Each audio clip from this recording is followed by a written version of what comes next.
Oi, hoje a gente mergulha no capítulo 6 de Josué, a história da queda de Jericó. Exato.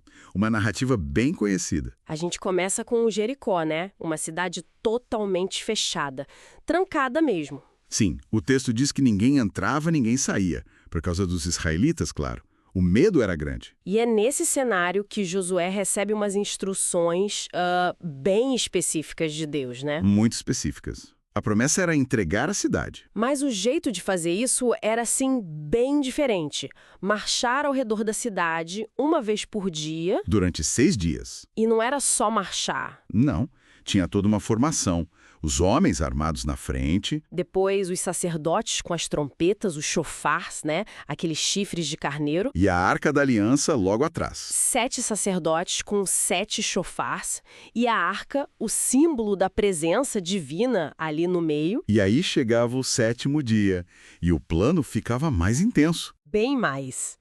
Não era uma volta só. Eram 7 voltas.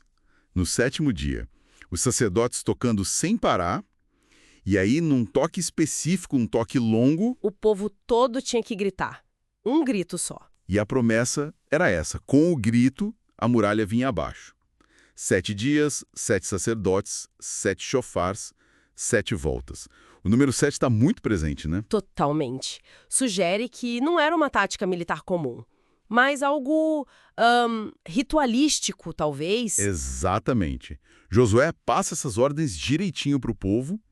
A formação da marcha, tudo certinho. E tem aquele detalhe que sempre me pega.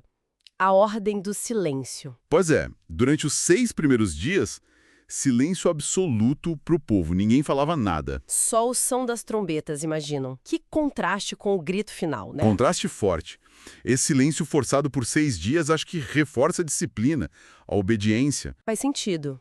Não era sobre a força deles, mas sobre seguir a instrução divina à risca. Confiança total. O foco era na ação de Deus que estava por vir, sabe? Menos na estratégia humana. E eles obedeceram. Marcharam uma vez por dia por 6 dias. A mesma rotina. Chofars tocando, arca seguindo, guerreiros na frente e atrás. E depois voltavam para o acampamento. Disciplina impressionante, realmente.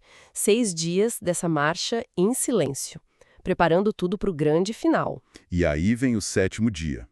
Começam bem cedo ao amanhecer. E dão as 7 voltas. Na 7ª, quando os sacerdotes dão aquele toque prolongado, Josué dá ordem. Gritem, o Senhor entregou a cidade. e junto com a ordem de invadir, vem a instrução sobre o que fazer lá dentro. Sim, aqui entra o conceito do consagrado ao Senhor, que nesse contexto significa basicamente destruir tudo. Uma destruição total como oferta a Deus, mas com exceções importantes. Exato. Raabe e a família dela seriam poupadas, por causa da ajuda aos espiões, né? Sim, a promessa feita a ela. E também os metais. Ouro, prata, bronze, ferro. Esses não eram para destruir, iam para o tesouro do Senhor. E tinha um aviso bem sério junto, né? Muito sério. Ninguém podia pegar nada consagrado para si. Se pegasse, traria maldição para todo o acampamento. Um risco enorme. E o momento principal, o grito. O que acontece? O texto é direto. Ao som das trombetas e ao grito do povo, a muralha desabou. Caiu mesmo. Simplesmente ruiu. E aí o caminho ficou livre para a invasão. Cada um avançou reto para dentro da cidade. E tomaram Jericó. E a descrição da destruição é... Forte. Bem forte. Homens, mulheres, crianças, idosos e até os animais.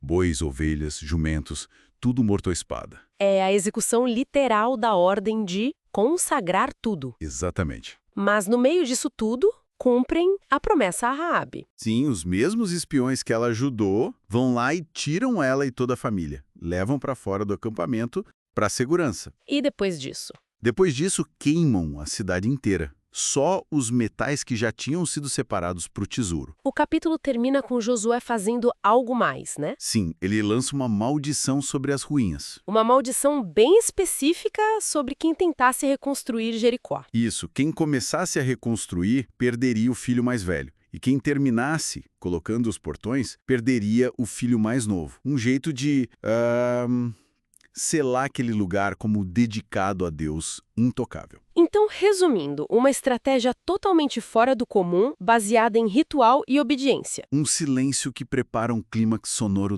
devastador. A queda impressionante das muralhas, seguida pela conquista e destruição quase que total. Salvo Raabe e os metais. Isso. E fica a pergunta, né? Olhando só para o texto.